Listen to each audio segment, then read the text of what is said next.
Hey YouTube, Christian Pepper Gal here, and today I want to share with you my journey with the sourdough bread starter.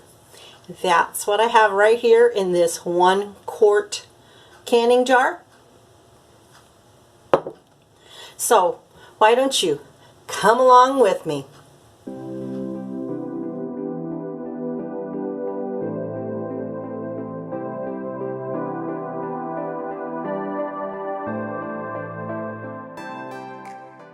Okay, the first thing I want to do is show you my sourdough bread starter. This is like the 4th one that I've tried, and I was going to originally film starting from the beginning to the end with my first experience, but I'm kind of glad I didn't because it just didn't work out, obviously, or I wouldn't be starting a 4th one. So I wanted to make sure that everything worked as it was supposed to before I videotaped it, just because I like to have things tried and true before I put them out there on YouTube. So okay, this, as I said earlier, is in a 1 quart size canning jar, and I want you to look inside and see this is what it should look like. You see those little bubbles in there? And I tell you, this rubber band that's here, last night when I fed the starter, and I'll explain all that to you in a little bit here, but when I fed the starter, this is where it was. This morning I woke up and realized it had grown this much. That's the first time it's grown that I've had the starter actually grow like it's supposed to. I was so excited, so I just had to share that with you all. Okay, I'm going to go ahead and set this aside for now. We'll talk more about it and its uses in the upcoming videos. But right now I want to share with you what I did to actually achieve that point with my sourdough bread starter, to where it became active, that it can actually be used as a yeast in breads to make homemade bread. Okay, so the first thing we need to do this sourdough bread starter is a jar or a bowl or anything, as long as it's glass or steel, but not plastic, because the plastic will leach into the food itself.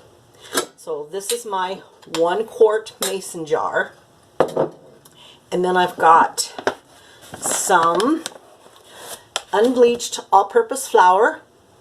This happens to be King Arthur brand, and I'm not affiliated with them in any way. It's just the actual first flour I could find during the pandemic that I could use to try my sourdough starters. So that's what I'm going with. I tried regular all-purpose flour, bleached. It didn't work. I tried it twice. So then I finally was able to find the unbleached all-purpose flour, and I finally got it to work with the right combination of flour and water. And by the way, that's all it takes to start this sourdough starter. It's actually a yeast, and we're capturing the yeast in the air by doing this. Strange, I know, but that's what it is, and it works. And this is what our ancestors used to use to make their bread with, at least their leavened bread. Okay, so we're going to start out with just a simple canning jar, measuring cups. I have a 1/2 cup here, and a 1/4 cup here, and a spoon, the flour, and then I have a canning jar thingy-majigger funnel that I'm going to use because I can be rather messy in the kitchen. You don't have to use one if you don't need one. It's just optional.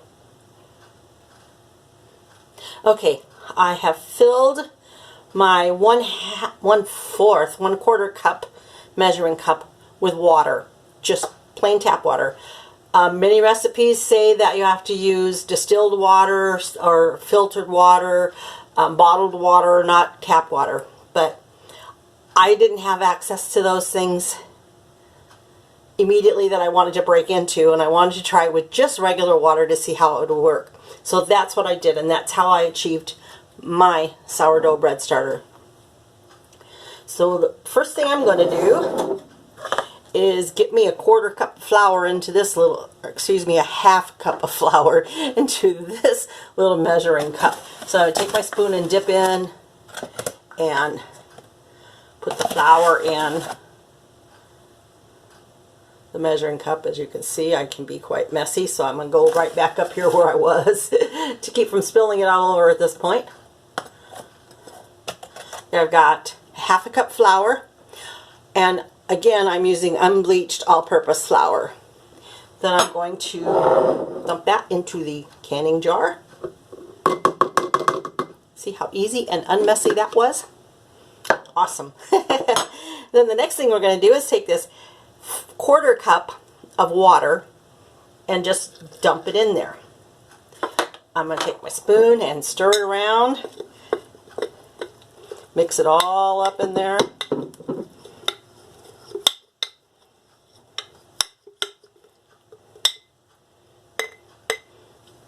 And it's been a week since I did this, so I kind of forgot I need a little bit more water to begin with. I did use a 1/3 cup of water. So hang on a second, I'm going to just put a little bit more water in there.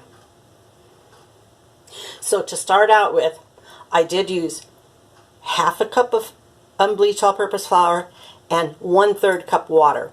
Then on, I think it was the 3rd night, I switched to 1/4 cup water. So we'll go along. I'm going to go ahead and start this, and then I'll come back each day when we add to it, or what's called feed it. Okay, so I added more water and I'm stirring it up. It should have the consistency of like a thick pancake mix. I don't know how well you can see inside there. It shouldn't be real runny, but it shouldn't be just sitting there either. It should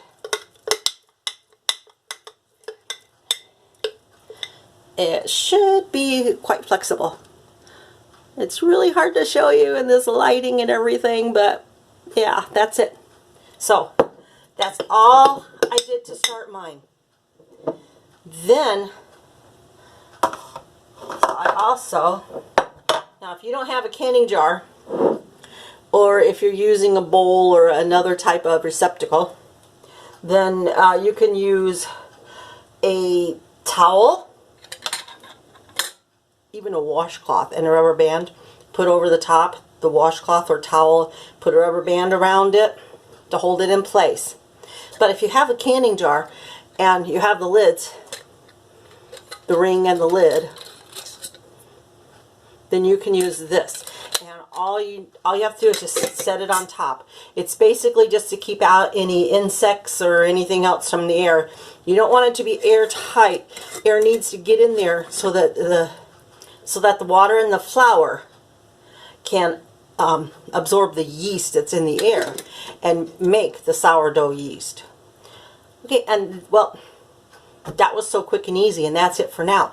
But I will be back on day 2, and we will do what's called feed the sourdough starter. So until then, I thank you for watching this video, and if you liked it, please click on the like button below, and if you haven't yet subscribed to my YouTube channel, please go ahead and do that now. Oops, I forgot to say that you need to put this somewhere that it's not hot but kind of warm, like a great place, and where I put mine was on top of the refrigerator. It's out of the way, and also it's like a warm spot because of the refrigerator and then the heat that collects on the ceiling, so it's a really good place to put it. It doesn't really matter, it just will activate quicker if it's in a warmer spot. So again, there you have it. Until next time, happy prepping and God bless.